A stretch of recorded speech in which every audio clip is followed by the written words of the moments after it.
Bienvenue à tous sur le 5e épisode du podcast de Solutions Autonomie. Comme vous le savez, le podcast qui donne la parole aux professionnels du solaire.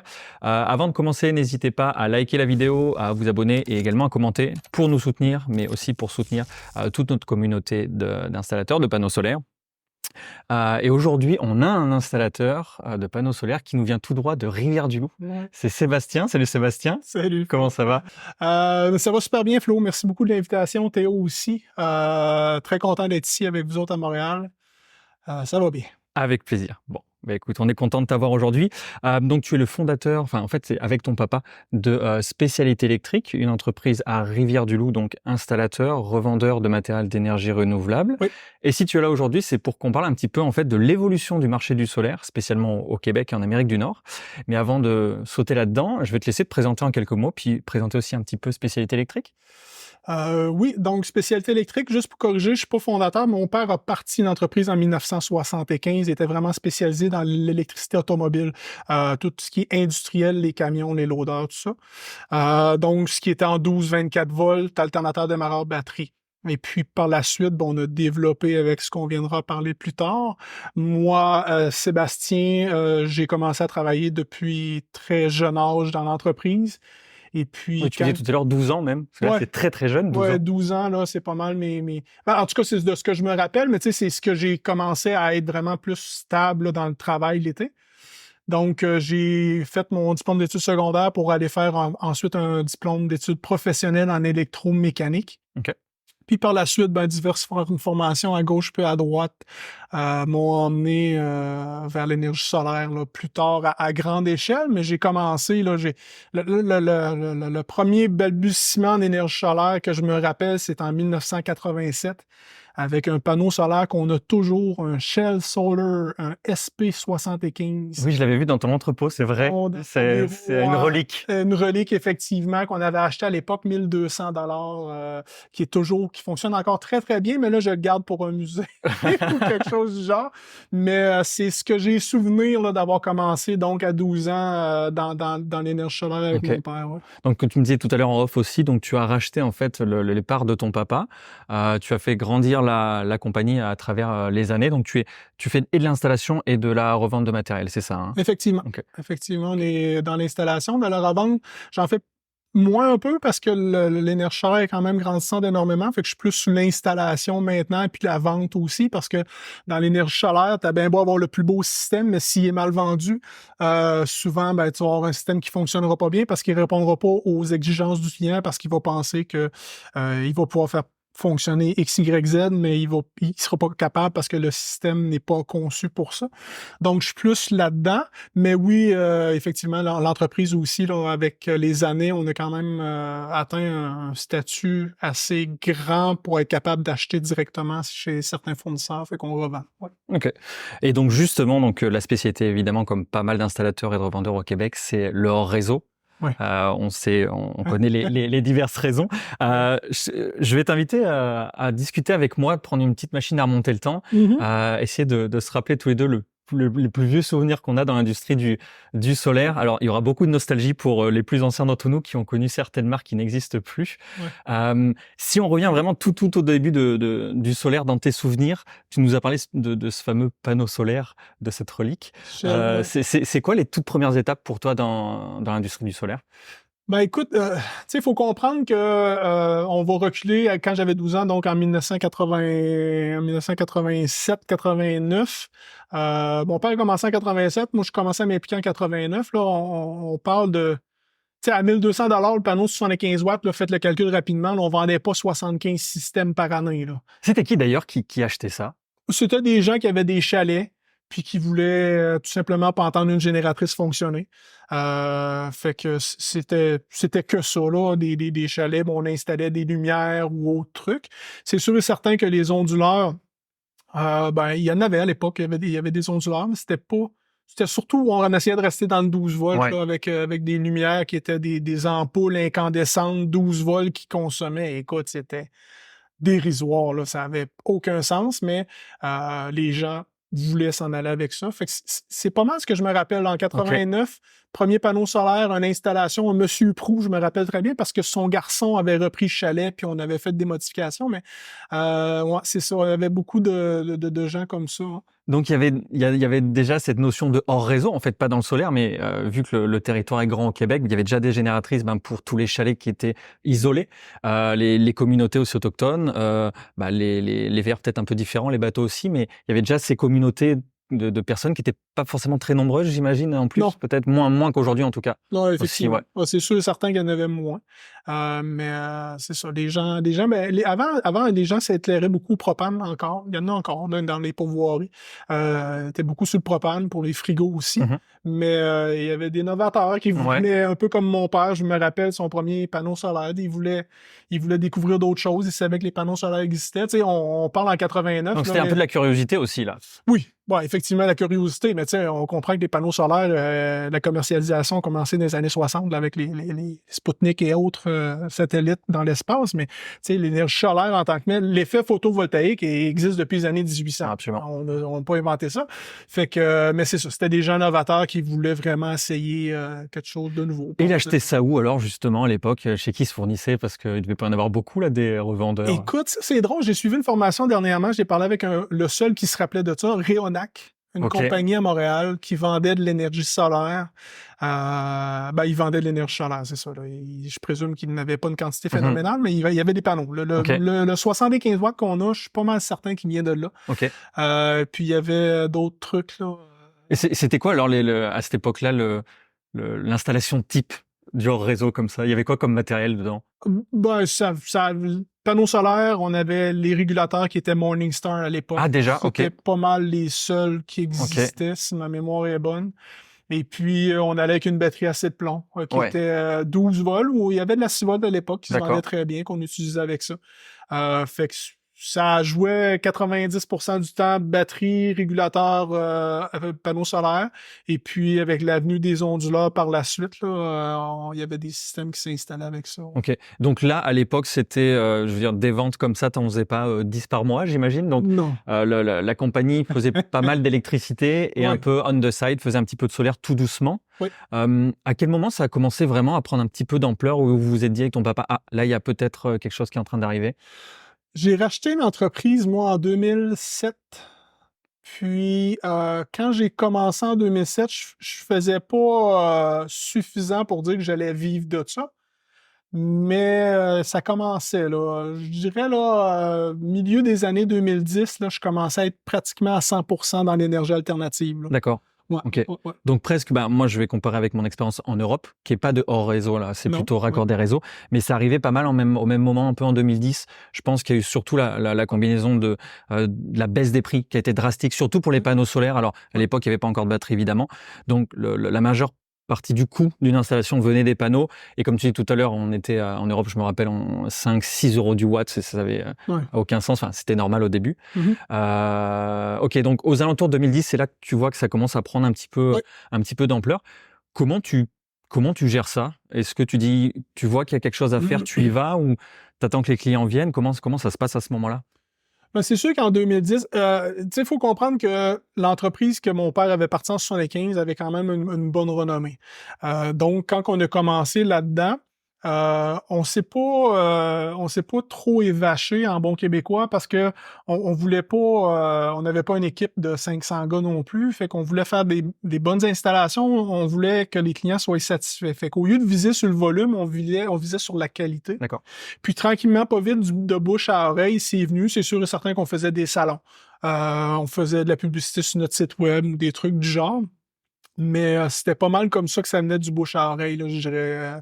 J'ai un de mes amis qui a installé un système, je serais intéressé d'en avoir un. Puis ça a été comme ça pas mal dans ces années-là, 2010. Là, l'avenue du solaire, par elle-même, elle a beaucoup grandi avec le programme Microfit, c'est ça qu'il y avait en Ontario. D'accord. Qui est arrivé pas mal en même temps que la demande mondiale qui a piqué. Fait qu'à ce moment-là, les gens voyaient que c'était de plus en plus abordable, puis ils décidaient de s'en aller un peu plus là-dedans. Puis quand ils s'intéressaient à avoir du solaire, ils savaient que spécialité électrique à Rivière-du-Loup Ok. n'avait, puis qui était quand même assez compétent dans le domaine. On sait que leur réseau est techniquement plus complexe que le raccord des réseaux. Il y a plus d'éléments qui sont plus compliqués à gérer. Au moment où la demande commence à arriver pour leur réseau, comment tu fais pour te former? Où est-ce que tu vas chercher le matériel? Quel manufacturier tu appelles? Comment ça s'est passé? Comment on a fait pour se former? On s'est pété à la gueule, simplement. On a mangé nos bas sur des systèmes. La formation, ben écoute, si je recule, mon Solar Academy International, je l'ai eu en 2013, si ma mémoire est bonne. Mais tu sais, je vais parler plus des années 90-2000, là. Il n'y a pas grand monde qui connaît le solaire au réseau à ce moment-là, là. Le seul nom qui me revient à l'idée, c'est Patrick Savoie, qui travaillait pour Matrix Energy à Oui, à l'époque. l'époque, ouais. Patrick était très connaissant dans le domaine. Je me rappelle, Patrick m'avait présenté le premier régulateur solaire MPPT. Ok. Ça, j'ai souvenir de C'était quelle marque? Est-ce que c'était Outback. Du Outback, ok. Pas mal certain On va que y c'était revenir tout à l'heure parce que la timeline sur cette Ok. région à Arlington dans l'État de Washington Ouais. sur Outback Midnight est incroyable, donc on y Effectivement, reviendra. Mais avec donc Magnum, ouais. ton premier souvenir là technique, c'est du Outback en C'est MPPT. pas mal C'est quoi le FM. MX? Ah, c'était déjà le FM. FM 60, ok. ouais. Ok. Bah, je présume, là, écoute, ça Ouais, ça fait date un quelques peu. années. Fait que c'est ça. Écoute, on a fait des systèmes, on s'est planté. J'ai souvenir d'avoir visité le Canmet à Varennes, écoute, en quelle année, mais avoir quitté le Canmet, puis d'avoir arrivé chez nous, puis me faire un fichier Excel, comme vous avez fait dans votre logiciel. Mais moi, j'avais fait en Ouais. Excel avec, ben, j'ai tant de panneaux solaires, tant de watts, ça va me donner dans un mois de juillet, tant de watts, heures par jour. Ça, j'avais tout fabriqué mon propre logiciel. Fait que c'est comme ça que j'ai appris, si on veut, sur le tas, là, sur ma bonne Donc, façon. si j'entends, il n'y a pas vraiment de formation qui existait vraiment pour t'apprendre à dimensionner un projet solaire hors réseau, là. Non. C'est-à-dire que tu demandais un peu au manufacturier, un peu à l'époque à Matrix qui était le revendeur, mais sinon c'était un peu complexe, là. Ouais, Ouais. ouais, effectivement. Ok, C'est ok. vraiment nous autres là, qui nous partaient. Ok. Donc là, on parle de Midnight, enfin de Outback, pardon. Oui. Quels sont à part en régulateur, niveau onduleur, panneau, même batterie, c'est quoi les marques à cette époque-là? Donc là, on est dans les années 2010, c'est ça, hein? Ouais, 2010, bon là, 2010, c'était pas mal ce qu'on voit présentement, mais avant ça, là, dans les onduleurs, écoute, Xantrex, Xantrex, ouais. Xantrex qui était avec la série SW qu'on a vu beaucoup. Ouais. Qui est devenu Schneider après de nombreuses on étapes par pouvait la suite. stacker et Ouais. tout ça. Sinon, écoute, il y avait des compagnies, des compagnies là, genre PowerBright, pas PowerBright, mais si bon, j'aurais dû faire mes recherches un peu plus, mais c'est des onduleurs à ondes carrées qu'il y avait, là, Ok. l'onduleur à ondes pures est sorti par après, là, mais Ouais. on utilisait des onduleurs à ondes carrées. C'est sûr que l'électronique était moins développée, fait qu'on avait plus ou moins de problèmes Mhm. avec ça. Ça fonctionnait somme toute bien, il y avait de la neige en télévision, Ouais. des trucs du genre, mais quand t'as pas connu autre chose, Tu penses qu'il y a? c'est merveilleux. Écoute, c'était incroyable. Les gens Ouais. pouvaient se faire un café sans entendre la génératrice virer. Ouais. Fait que Oui, c'était déjà une révolution en soi pour Oh, ces ouais. gens-là, qui comme tu dis, qui étaient habitués à l'odeur, le bruit, le coût aussi, parce que Ouais. le prix pour les génératrices, c'est pas donné non plus. Non. Et au niveau des panneaux, c'est quoi les souvenirs que tu as en marque? Ou peut-être en puissance? au moins. C'est sûr et certain qu'on a longtemps joué dans les 130 watts. Écoute, j'ai souvenir des 175 watts. Puis il n'y a pas si longtemps, là, un des premiers gros systèmes que j'avais fait à un client, c'était du Bosch 245 watts.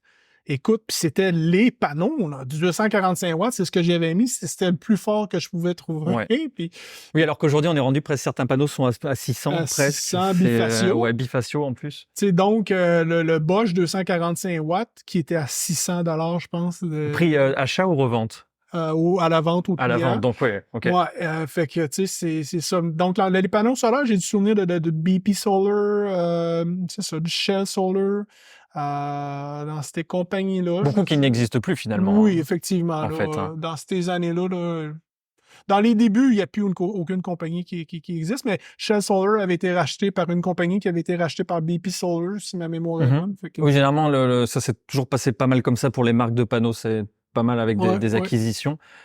Et au niveau des batteries, c'était quoi à l'époque? Est-ce qu'il y avait déjà de la Rolls? Dans la Surette, batterie, bon, il y avait Surette qui était, Était c'est déjà ça là, qui ouais. était Surette, qui était vraiment canadienne en Nouvelle-Écosse. Il y avait aussi les premiers balbutiements de Batterie Expert qui était Roson Batterie. Oui. TransCanada Énergie. Avec les boosters et les, enfin, tout ça, ouais. Ouais. Écoute, j'ai connu l'époque, moi, des batteries qui arrivaient tous secs. Ouais, j'ai aucune batterie, là. Je parle pas juste des batteries de moto, je vais parler de toutes les batteries. Donc, c'était toi qui remplissais, arrête. Je sais même pas que ça existait, tu vois. Et puis, je vais tout le temps me rappeler, dans les premières fois que j'avais rempli, j'avais oublié de faire partir le fan parce qu'il fallait que tu absorbes. Ça venait en 45 oui, gallons. et puis ce que ça dégageait Ouais, comme. donc mon père m'entendait rire tout seul à m'emmener au deuxième étage où qu'on remplissait les batteries, puis il était venu me voir, écoute, il était pas tard le matin, il me dit Sébastien, si tu peux t'en aller à la maison, ta journée est terminée. Ça va aller. J'étais complètement stone, j'avais rempli des batteries, mais on avait une machine spéciale, on mettait dans la batterie, puis on remplissait, puis quand ça arrivait plein, là, ça retournait dans le bidon. Incroyable. Je savais même pas que ça fonctionnait comme ça. C'était quoi? C'était une histoire de sécurité pour les transports, peut-être? Ils séparaient les. Bonne question, pourquoi que les batteries venaient toutes sèches comme ça? Chose certaine, c'est que les batteries duraient extrêmement longtemps. Oui. Chose que, tu sais, présentement, là, puis c'était le fun parce que si tu voulais shipper des batteries, c'était beaucoup plus facile. Mais c'est ça. Fait que j'ai connu cette époque-là. Donc, dans les batteries, il y a ça. Il y a eu du Interstate. Interstate, ça fait quand même plusieurs années qu'ils sont dans le domaine. Oui. Il y avait eu du Blue Star Battery aussi, une compagnie qui était canadienne avec les frères Sawyer. Mais c'est ça, on était là-dedans. OK. On reviendra après, sur le futur, évidemment, parce qu'il y a quand même pas mal de belles choses. Je vais revenir sur, en particulier sur l'histoire des régulateurs et des onduleurs, parce que je trouve que c'est une histoire fascinante. Oui. Tout a pas mal commencé en Amérique du Nord et surtout dans l'État de Washington, à côté de Seattle, dans une ville qui s'appelle Arlington, où quasiment toutes les compagnies de régulateurs sont nées d'un même groupe de personnes. À l'époque, c'était Trace qui existait, qui faisait des onduleurs, etc. Oui, c'est vrai, Trace. Qui ensuite, alors, je regarde ma timeline parce que je trouvais ça tellement fascinant. Trace a été vendu à Xantrex, compagnie canadienne, donc en 98. Ensuite, en 2000, certains employés partent de cette compagnie, créent Outback. Donc là, on a Robin, qui est le CEO actuel de Midnight. Il crée Outback et ensuite, Outback est vendu à Alpha Technologies dans les années 2010. Mais entre-temps, ce groupe-là partent et créent Midnight en 2005 et refont le même coup qu'avec Outback, c'est-à-dire des régulateurs qui fonctionnent bien, etc. Et là, il y a une gang de 3 personnes qui sont Bob et Robin, qui sont frères, et Mary, qui est la femme de Robin aussi, et qui, eux, vont créer Midnight comme ça. Donc, tout s'est créé vraiment on parle d'une rue, là, on y allait l'année dernière pas l'année dernière, j'ai dit il y a 4-5 ans avec Théo, chez Outback, et on a été gentiment invité par Robin à dîner avec lui, et il nous racontait toutes ces histoires, c'est fou. Même Magnum, ça vient en fait de là. Je crois que c'est le fils de la femme de Robin qui est un des cofondateurs de Magnum. Donc c'est incroyable, sur une dizaine de personnes, des cerveaux de gens des années 70 qui ont parti ça. Donc, si vous voulez en savoir plus, allez directement sur le site de Midnight, puisque c'est grâce à Robin que j'ai pu vous donner ces dates-là. Il a fait un petit résumé de ce qui se passait à l'époque. C'est fou. Puis il y a les photos, ils sont les cheveux longs jusque-là dans leur bureau. Et quand on y allait... Ouais, et puis il y a 5 ans, quand on y allait, c'est toujours pareil. C'est au même endroit. Alors, il y a des bons côtés à ça et des mauvais, évidemment, on y reviendra. Mais voilà, allez checker, c'est fascinant comme histoire. Donc, c'était ça un peu ce qu'il y avait à l'époque. Il y avait pas mal de... c'est vrai, Trace, tu me rappelles Trace. Magnum aussi. J'ai eu la chance, comme toi, de visiter. J'avais été me faire former chez Outback, chez Magnum aussi. Puis, fait que de Trace, c'est vrai, Trace était là aussi à l'époque. Avant que Xantrex arrive, effectivement, qui Xantrex ensuite est devenu... a été acheté par Schneider, à vérifier, je crois. Mais ça s'est passé un petit peu... Mais j'ai encore un client qui fonctionne avec un battery monitor, un TM500 de Trace, pour donner l'état de charge des batteries, le pourcentage de charge. Donc ça fait quoi, 15 ans, 20 ans, il est là plus que ça encore? Plus que ça, puis je dis 15, ça n'a pas de sens, ça. Un plus récent, écoute, non, il marche pas. Écoute, si ça fonctionne, regarde, c'est mais aussi... écoute, je sais pas les algorithmes là, de tout ça, la précision, j'ai jamais contre-vérifié, mais écoute, j'en ai un qui amène encore un TM500, puis l'autre jour, il fallait que je trouve, pour faire la programmation, je veux dire, là, il y a 20 ans, je faisais ça facilement, mais il fallait que je retrouve la programmation de ça, puis écoute, j'ai eu de la misère à la retrouver. Tu m'étonnes. Donc justement, ça va m'amener sur le côté aussi un petit peu plus négatif, c'est-à-dire que on va rester sur le positif pour continuer. À travers ces années-là, quels sont les manufacturiers, alors pareil, batteries, régulateurs, onduleurs, panneaux, qui ont vraiment, tu dis ça c'était une bonne marque, ou c'est toujours d'ailleurs une bonne marque, où ils ont du bon matériel, comme tu viens de citer Xantrex, Trace, qui fonctionne encore. C'est quoi les bons souvenirs que tu as de ces marques-là là? Ben, écoute, c'est dur de nommer des compagnies qui sont moins de bonne qualité parce que la plupart du temps, ils restent pas dans le marché, là. C'est des compagnies qui passent. Ah, surtout les panneaux. Ben, Là, les panneaux c'est, solaires, je parlais de ça dernièrement avec Xavier Bellil, puis je disais, j'ai connu l'époque que le marché nord-américain s'était fait envahir par des panneaux solaires fabriqués à la main. Tu oh, pouvais voir waouh. les cellules qui étaient complètement... il y avait rien qui matchait. Aïe, aïe, aïe, C'était aïe, aïe. installé un peu n'importe comment. Puis, mais ça dure pas dans le temps. Fait que, tu Non. sais, dans les marques de batterie, c'est sûr et certain que si tu vas avec une Surette ou un Rose maintenant, écoute, tu as tout le temps une qualité Trojan, qui est aussi un fabricant de batterie depuis Oui. des lunes. Mais ce que je me suis rendu compte avec le temps dans la batterie, majoritairement du temps, quand les batteries ne t'offrent pas, c'est un problème d'utilisation et d'entretien, beaucoup plus qu'un problème Quelle de batterie. conception. OK. Il y a une grande fabricant de batteries qui a fait faillite depuis de nombreuses années, plusieurs fois, puis qui continue encore, que lui a un problème de fabrication, mais sinon, ça reste dans le même. Mais tu sais, quand tu tombes dans les marques qu'on parlait un peu comme tantôt, Outback, tu sais, si tu vas aller maintenant, c'est rendu du Victron ou d'autres affaires comme ça, on a quand même des produits qui sont très performants, puis tu sais, rendu dépasser ça, là, à un moment donné, il faut pas s'en faire gêner les fleurs du tapis non plus. Je veux dire, tu sais, moi, mon régulateur à 96, moi, il est à 95%. Là. Pourquoi je Oui. prends un, l'autre, écoute, là, c'est Mm, rendu... C'est ça, je dis qu'on s'en fait mm. gêner les fleurs du tapis, mais c'est ce point de vue marque. C'est sûr que quand tu tombes dans le Morningstar, tu te trompes à peu près jamais. C'est pas tout le temps appliqué à ce que tu veux. Mais tu sais, Morningstar ont comme resté gelés un peu dans le passé. Tu parlais de De Magnum. pas Magnum, Outback, Ouais. les gens y ont parti, Morningstar. Pas Morningstar, voyons, Midnight. Midnight Solar. Écoute, tu dis aller faire un tour sur le site web, mais aller faire un tour sur le site web parce que c'est vraiment vintage. Écoute, C'est le vrai. site web ne paraît pas de 2024, mais regarde, les produits sont bons. Mais ça fonctionne absolument, ouais. Et c'est ça. Oui, c'est fiable. C'est Ouais. fiable. C'est fiable. Mais J'ai, c'était les premiers régulateurs qui avaient de haut voltage, qu'on oui, était capable oui. Et d'aller puis il chercher y a des le 150 volts. Hyper-V aussi, Oui, oui, oui, oui. qui est vraiment, bah, surtout pour nous Québécois, sur les températures très très faibles, qui peut Oui, descendre jusqu'à moins 32 degrés Celsius, quelque chose comme dans ça, je ces crois de mémoire. eaux-là. Faudrait, Ouais, ouais. faudrait checker. J'aime bien ce que tu dis un peu quand t'es gelé dans le temps. Moi, c'est ce que j'ai pu voir à travers les années. Euh, oui, la qualité, il y a très peu de manufacturiers dont la qualité a baissé. Par contre, il y a beaucoup de manufacturiers qui ont compris où le marché s'en allait et ils ont appuyé sur l'accélérateur, alors que j'ai l'impression qu'ils en ont laissé d'autres un petit peu en arrière. Est-ce que tu as Ouais. un peu ce sentiment aussi Oui, effectivement. Là, mais tu sais, on l'enlèvera pas. On va prendre Vitron présentement, qui eux ont compris le principe, qui font de la Hmm. publicité Eux à qui côté viennent d'Europe d'ailleurs. de la De... Netherlands, Oui, c'est absolument. ça. Ouais. Écoute, c'est mon opinion personnelle, là, je veux pas partir en débat là-dessus, mais personnellement, Victron n'est pas un fabricant numéro un. Ils ont un bon produit, ils ont un marketing de l'enfer, puis tout le monde les veut, mais point de vue produit, tu sais, c'est correct, mais c'est pas, tu sais, c'est pas, il y a de mieux sur le marché. Mais tu sais, ils ont fait rajouter les prix dernièrement, puis ils sont vraiment rendus agressifs, puis ils C'est veulent très vraiment compétitif. prendre le marché. Puis c'est correct, écoute, c'est pas mauvais, là, comme je dis, je suis pas en train de dire que c'est une mauvaise compagnie, mais c'est ça. Il y en a qui ont compris le principe, puis Victron en est un bel exemple. Puis là où ils sont forts aussi, je trouve, c'est qu'ils ont compris aussi que l'utilisateur final, c'était pas toi, l'installateur, c'était l'utilisateur final. C'est-à-dire celui qui a son chalet, qui a son verre, etc. Et c'est pour ça que leur produit est très, en bon français, user-friendly. Quand même, oui, Il y a pas mal de gens, alors faut connaître un minimum, mais qui peuvent se débrouiller très bien avec ça, même l'installer eux-mêmes. effectivement. Alors que des produits comme, j'ai un qui me vient en tête très vite, c'est aussi Magnum, Oui. mais même Midnight ou Outback, mais si tu connais pas beaucoup, tu touches pas à ça, même quand c'est chez toi, c'est très compliqué. T'appelles ton installateur.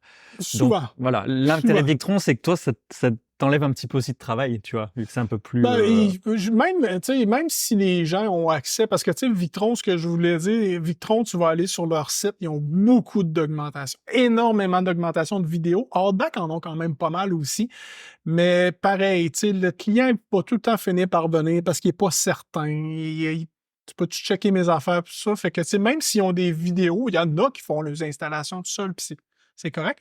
Mais normalement, les gens, même s'ils ont l'information, ils vont appeler, ils se sentent pas à l'aise. Ils veulent, puis tranquillement, pas vite, mais les lois changent, puis les gens, ça prend des licences pour faire l'installation de solaire, ça prend des cartes de compétences, puis tout ça, puis c'est un peu le pourquoi que je me suis associé aussi dans mon parcours, parce que RBQ, CCQ, toutes ces licences-là, licences d'électricien, fait que, tu sais, même s'ils peuvent le faire, ben, s'ils veulent pas être dans le trouble avec les assurances, ils sont mieux de faire affaire avec des gens qui sont certifiés. Là. En parlant d'assurance, est-ce que tu as déjà eu en tant que professionnel un problème de rappel de produit ou alors une marque que tu te dis ah tiens ça a l'air pas mal, je vais l'installer, puis en fait catastrophe, Oui. c'est très compliqué. Est-ce que tu peux nous raconter? Non, écoute, j'ai plus le nom de la compagnie, mais je vais tout le temps me rappeler, c'était des régulateurs MPPT verts que j'ai commandés de la Chine. Écoute, ça, il y a plusieurs années. Puis je vais commander peut-être une trentaine. Et puis je les vends. Écoute, je les teste, mais entre prendre un test 5 minutes chez nous, 10, 15 ou une journée, puis de le vendre à un client, puis fait que j'en ai une trentaine, puis écoute, dans les années 2000, entre 2000 et 2010, fait que tu sais, je les vends pas toutes en 30 secondes, fait que je les ai sur mon... Puis là, j'en ai peut-être 5-6 de vendus, puis là, à un moment donné, j'en ai un qui revient d'effect, puis là, hop, un deuxième qui revient d'effect, mais là, tu sais, ces clients-là, je prends un de mes tablettes, puis je le donne, mais là, à un moment donné, là, après 4-5, là, j'ai fait... Tu comprends qu'il y a quelque chose qui se passe. Fait que j'ai tout rappelé mes clients, puis j'ai dit, ramenez-moi vos régulateurs, j'ai changé, je lui ai donné du Morningstar. Puis c'est ça, là, ça, ouais. Quelle année? Écoute, j'aurais tendance à dire ces années-là, là, fin des années 2000, début 2010. Là. Puis c'est une période où Internet arrive tout doucement, donc on n'en est pas là aujourd'hui où il y a un problème sur un produit, tu en entends parler dans les 24 heures par des milliers de personnes, c'est ça, exactement. Mais ça, tu sais, même quand ça arrive, c'est tout ça la façon que tu réagis, tout ça. Moi, j'ai pas attendu que les 30 me reviennent défectueux, j'ai tout repris, je les ai pitchés aux poubelles, puis je les ai remplacés, mais... Mais à tes frais, par contre, parce que c'était aussi ton nom qui était mis en avant, là. Effectivement. Fait que, tu sais, c'est pour ça que j'ai tout le temps été frileux de faire des commandes en Chine, parce qu'on se fait quand même solliciter énormément par les Chinois qui veulent nous vendre des régulateurs, des onduleurs, même des batteries. Puis j'ai tout le temps été frileux là-dessus, parce que, tu sais, t'as bien beau dire oui, le produit semble bon, tout ça, mais quand tu commences à avoir des problèmes, tu ne retourneras pas un régulateur d'effet en Chine, puis tu en retournes un autre. Là. Tu comprends bien, fait que... Et puis de toute façon, on voit aussi que la majeure partie des composants, anyway, viennent qu'on veuille ou non, plus ou moins des mêmes places en Asie, quoi qu'il arrive. Ouais. Cette question, je te l'ai posée, elle est un peu dirigée parce que moi, j'ai aussi un souvenir, alors c'est pas un rêve, c'est plutôt un cauchemar, un peu pareil à l'époque en France. Je pense qu'on doit être dans les années 2012-2014, chez mon ancien employeur, d'ailleurs, à qui je passe le bonjour, toute l'équipe de Système Solaire en France, installateur, centre de la France, on avait fait des centaines d'installations, donc on avait installé des milliers de panneaux. Et là, rappel massif de produits du manufacturier allemand. À l'époque, il s'appelait Scheuten, qui n'existe plus maintenant, parce qu'il y avait des défauts dans les boîtes de jonction et en fait, ça prenait feu. Et les panneaux? Ouais. Oh, ouais. Et là, ça a été très, très complexe. Alors, les assurances, comme tu disais, oublie ça, ça a pris des années. Je crois que ça s'est réglé, mais ça a pris très, très longtemps. Puis surtout, je me rappelle à l'époque, prendre le téléphone avec tous mes collègues pour appeler tous les clients qui étaient installés avec ces panneaux pour leur dire, écoutez, il faut que vous coupiez votre installation parce qu'il y a un risque d'incendie. Et là, ça a été vraiment, vraiment compliqué. Donc, comme on dit, chat chaud d'écrin, l'eau froide. Après, la sélection des panneaux on a essayé d'être encore meilleur, mais comme tu dis, tu peux pas savoir de toute façon. Parce qu'on a beau dire, le panneau, il est made in, peu importe où. Si tu regardes, il y a beaucoup de composants qui sont pas fabriqués par le manufacturier. Et souvent, les manufacturiers sont des assembleurs et non pas des manufacturiers. Effectivement. Donc, ça, c'est tough. J'aurais tendance à dire que on en voit de moins en moins, surtout dans les panneaux solaires. Là, je veux dire, en 35 ans d'expérience, j'ai un panneau solaire sur le garantie de passer à date. Puis ça a été une boîte de jonction, justement. Là, le panneau solaire avait un VOC. Et c'était connu comme problème chez le manufacturier ou pas? Oh, j'ai même pas. J'ai pris le panneau, j'ai changé au client, puis il y avait aussi le panneau, mais aussitôt que je voulais faire un test d'ampérage dessus, ça crashait. Fait qu'il y avait une connexion de lâcher à quelque part, une soudure, je sais pas. Je me suis pas cassé la tête, puis ça arrivé, ça fait pas longtemps, mais sinon, j'ai jamais touché un panneau défectueux. Les connexions, les MC4 au bout, on voit que ça vient avec le temps, à un moment donné, que ça va lâcher, mais point de vue panneau solaire, tout ça, fait que, mais sinon, t'as tout le temps les possibilités que ça arrive, mais quand tu restes dans des marques un peu plus de renommée, ça peut arriver, mais au moins, tu sais, t'as plus de backup. Puis t'as un service après-vente qui est quand même un peu plus dédié aussi souvent. Ouais, effectivement. Ouais. Et à travers, justement, toutes ces années-là, est-ce que il y a des choses que tu vois vieillir, que ce soit de l'usure naturelle ou pas, en composant dans les projets solaires? Est-ce que tu dis: «Ah ouais, je vois que le panneau baisse en rendement. Ah tiens, les onduleurs, ils ont tendance à être un peu moins bons» ou les batteries, c'est quoi qui vieillit le moins bien dans les systèmes? C'est les batteries. Les batteries toujours? C'est les batteries. Là, c'est sûr que l'avenue du lithium va changer la donne, mais je veux dire, moi, je suis de l'époque des batteries à de plomb. Par après, l'AGM est arrivé. On a vu le gel un petit peu, mais c'est vraiment spécifique, ciblé.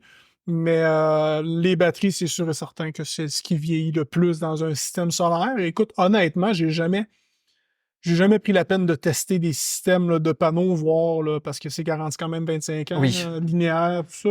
Il faut faire des calculs et puis C'est c'est ça, tout. là. Puis rendu au prix que les panneaux sont, on s'entend-tu que, Rajoute-en et puis comme ça couvrira s'il y a de la perte. ben, On en effectivement, est presque là, quoi. c'en est là. Les onduleurs, c'est de l'électronique. Je veux dire, j'ai des onduleurs flambant neufs qui fonctionnent pas comme j'en ai. Écoute, on parlait de Magnum tantôt, qui ont eu certaines difficultés dernièrement, mais j'ai des systèmes installés au Magnum, moi, ça fait pas loin de 20 ans.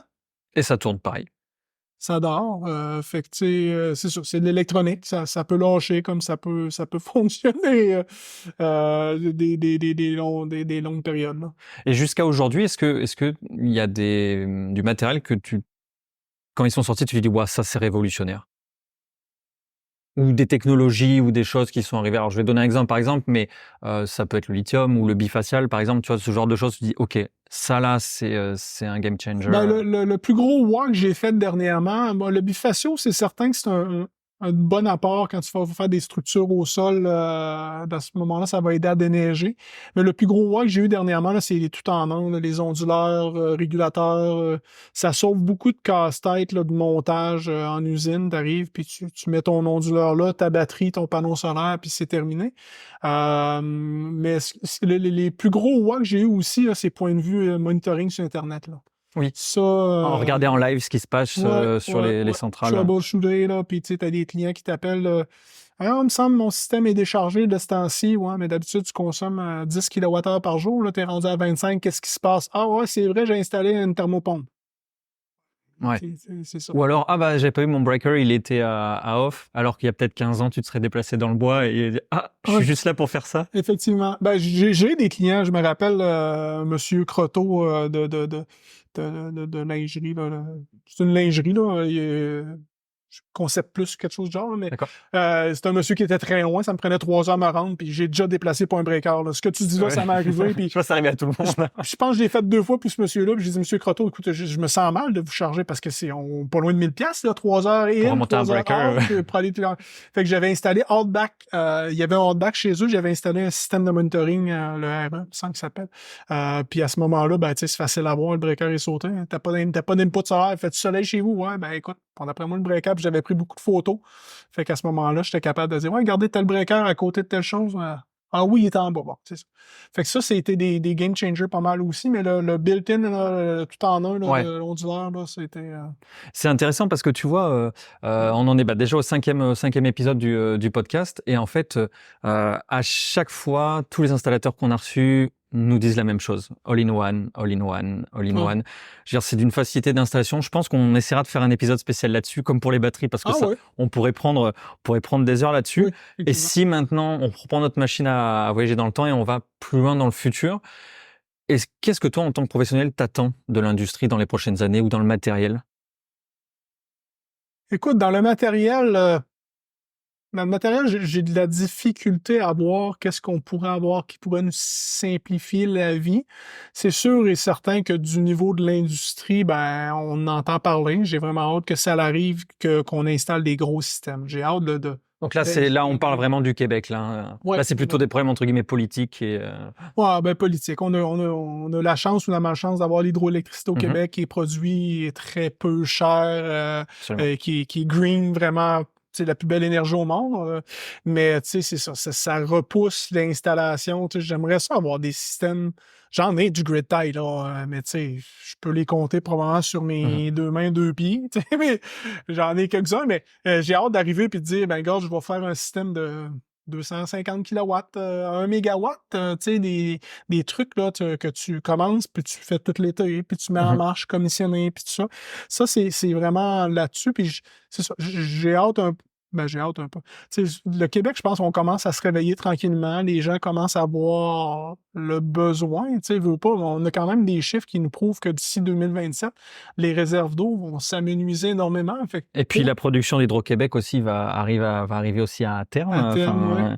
Puis il y a beaucoup de projets de consommation aussi qui arrivent au Québec parce que justement, comme tu disais, l'électricité est pas chère. Donc ça veut dire que les kilowattheures produits par hydro vont baisser.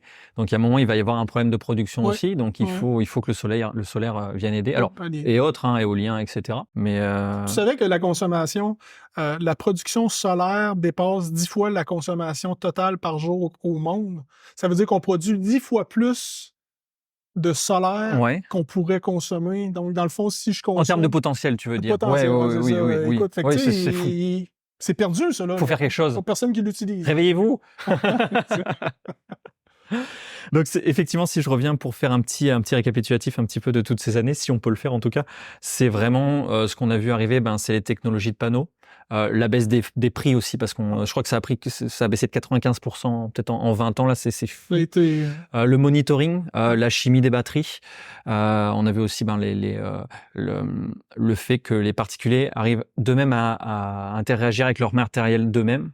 On passe d'un système Magnum, sans les citer, à du système Victron où c'est plus user-friendly. Oui. Le Bluetooth aussi, on voit que les téléphones se connectent aux batteries, etc. Oui. Donc on voit que ça évolue pas mal. Et évidemment le all-in-one qui, je pense, qu'il y a un peu presque le rêve de tout installateur d'arriver de mettre ça au mur, de plugger, puis de partir. Exactement. Notre petit jeu maintenant, Sébastien, je vais te demander, et même sur ces 30 dernières années, si tu devais choisir un panneau, un régulateur, un onduleur et une batterie, qu'est-ce que tu choisirais? Écoute, vite de même, un panneau, je garderais mon Shell Solar 75 watts qui fonctionne encore super bien. Point de vue de technologie, une batterie, écoute, Trojan. J'aime bien le Trojan. Donc AGM ou acide? Non, l'acide. OK. Moi, je trouve que c'est un point négatif de ne pas avoir d'entretien.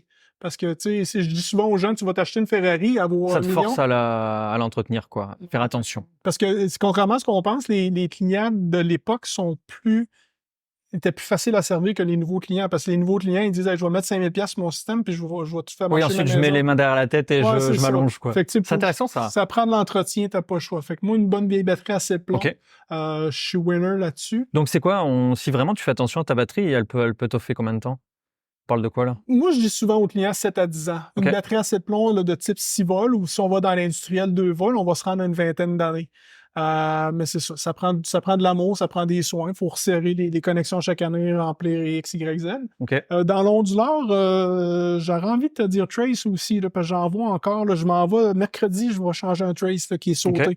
Donc, on parle d'une machine quand même assez vieille. Puis une Morningstar dans le régulateur. Dans le régulateur? OK. Bon, 4 bons choix. Et donc, avant de clôturer tout ça, est-ce que tu pourrais nous donner, ou plutôt à nos téléspectateurs qui voudraient s'installer du solaire sur ton réseau, quelques conseils, des choses à faire attention ou des habitudes à prendre? Écoutez, le plus facile, s'il faut se mettre en tête, parce que les gens souvent parlent là-dedans parce que c'est des watts puis ils comprennent rien, mais c'est identique à un budget de maison. Là. Je veux dire, tu gagnes 500 $ par semaine, si tu en gaspilles 600 $, ça arrive pas. Mais dans le solaire, c'est pareil. Tu gagnes 500 watts de panneaux solaires, si tu en gaspilles 600 watts, tu n'arriveras pas à quelque part. Donc, il faut vraiment prendre le temps de faire un calcul énergétique. Parce que c'est pas Hydro-Québec, tu flippes pas la switch puis tu payes ton bill à la fin du mois. Donc, il faut prendre conscience que chaque watt que tu dépenses, il faut que tu la regagnes en énergie solaire. Puis c'est à ce moment-là qu'on a les meilleurs systèmes, puis les plus belles installations, puis les clients les plus satisfaits. C'est quand ils comprennent que chaque fois qu'ils allument la lumière ou qu'ils écoutent la télé, ça va avoir un impact. Fait qu'il faut apprendre à vivre avec notre système. Et peut-être changer aussi certaines habitudes? Oui, c'est sûr et certain, changer nos habitudes de Québécois gâtés, là, d'électricité pas chère, il faut les changer. Mais tu sais, faut suivre la météo. Mon système est à 50%, mais il annonce 3 jours de beau temps. Je vais faire moins attention, mais mon système est à 50%. Il annonce 3 jours de pluie. Peut-être que je vais se plaquer mes choses. Fait que c'est le meilleur conseil que je peux donner, c'est vraiment ça. Faire attention à sa consommation. Ouais, faire attention, okay. Prendre conscience. Okay. Parce que les pires clients que j'ai, là, c'est des clients qui me disent, moi, j'ai de l'argent, installe-moi un système, peu importe comment Ouais, ça va coûter. je veux utiliser l'énergie comme si j'avais Hydro-Québec. C'est les pires clients parce que tu peux pas satisfaire ça. Puis là, le client, il va tout le temps rajouter des choses, ça marchera pas. Fait que, prenez conscience de ça. Puis je pense qu'il faut le faire, puis ça va être à la maison parce que tranquillement, vite, pas vite, ça commence à changer. On voit des publicités à la télévision, là, des îlots de réduire nos consommations. Ben, je pense qu'il va falloir prendre conscience de ce qu'on fait. Ça a un impact, puis de mieux gérer, dans le fond. Et donc, si vous n'êtes pas sûr de tous ces calculs électriques, il y a plein de professionnels à travers le Québec, dont spécialité électrique. Et une solution autonomie aussi, qui ont des beaux logiciels qui nous aident là-dedans. Merci, c'était pas scripté, je le jure. Donc effectivement, si vous voulez en savoir un petit peu plus sur la compagnie de Sébastien, spécialité électrique, on peut se rendre donc sur le site internet. Site web, Facebook, Instagram, venir nous voir. Écoutez, on est très accueillants. Excellent. Merci encore une fois, Sébastien, de t'être pris au jeu. Merci à tous. N'hésitez pas, comme je vous disais, à liker, à vous abonner pour continuer à soutenir la communauté des installateurs solaires québécois et nord-américains et mondiaux. Merci à tous et je vous dis au prochain épisode. Bye.